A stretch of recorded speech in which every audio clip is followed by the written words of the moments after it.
कक्षा 11वीं विषय भौतिक शास्त्र वेस्लेन स्कूल के यूट्यूब चैनल के माध्यम से आज हम पढ़ते हैं गुरुत्वीय स्थितिज ऊर्जा के बारे में। तो ये गुरुत्वीय स्थितिज ऊर्जा होता क्या चीज़ है? किसी पिंड को अनंत से किसी अन्य पिंड के गुरुत्वीय क्षेत्र के किसी बिंदु तक लाने में जितना कार्य करना पड़ता है, मतलब गुरुत्वीय स्थितिज ऊर्जा एक प्रकार का कार्य है। कौन सा कार्य? किसी पिंड को अनंत से किसी अन्य पिंड के गुरुत्वीय क्षेत्र के किसी बिंदु तक लाने में जितना कार्य करना पड़ता है उसे उस बिंदु पर गुरुत्वीय स्थितिज ऊर्जा कहते हैं। गुरुत्वीय स्थितिज ऊर्जा ऋणात्मक होती है क्योंकि किसी पिंड की स्थितिज ऊर्जा उस पर पृथ्वी द्वारा आरोपित आकर्षण बल के कारण होती है। गुरुत्वीय स्थितिज ऊर्जा का मात्रक होता है जूल, क्योंकि ये एक प्रकार का कार्य है। अब इसके लिए व्यंजक निकालते हैं। मान लेते हैं पृथ्वी का द्रव्यमान m है, तब उसके केंद्र से r दूरी पर स्थित किसी बिंदु पर गुरुत्वीय विभव v = -gm/r।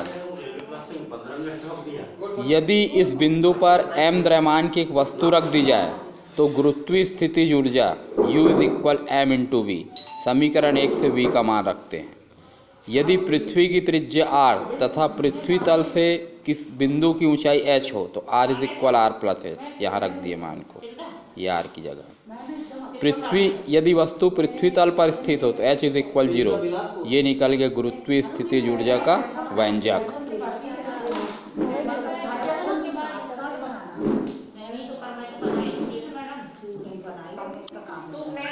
अब हम पढ़ते हैं तुल्यकालिक उपग्रह।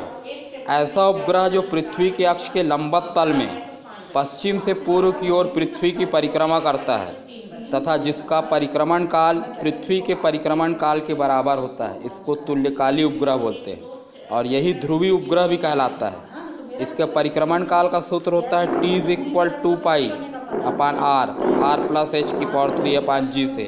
यहाँ पर वर्ग दोनों पक्षों का वर्ग कर देते हैं, r+h का मान निकालेंगे। T = 24 घंटे, घंटे को सेकंड में चेंज करते हैं, 24 × 60 × 60।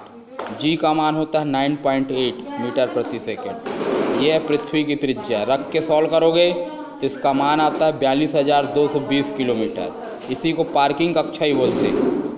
पृथ्वी सतह से इसकी ऊंचाई निकालने के लिए r+h - r, ये r+h का मान घटा दिए तो 35,840 मतलब लगभग 36,000 किलोमीटर होता है।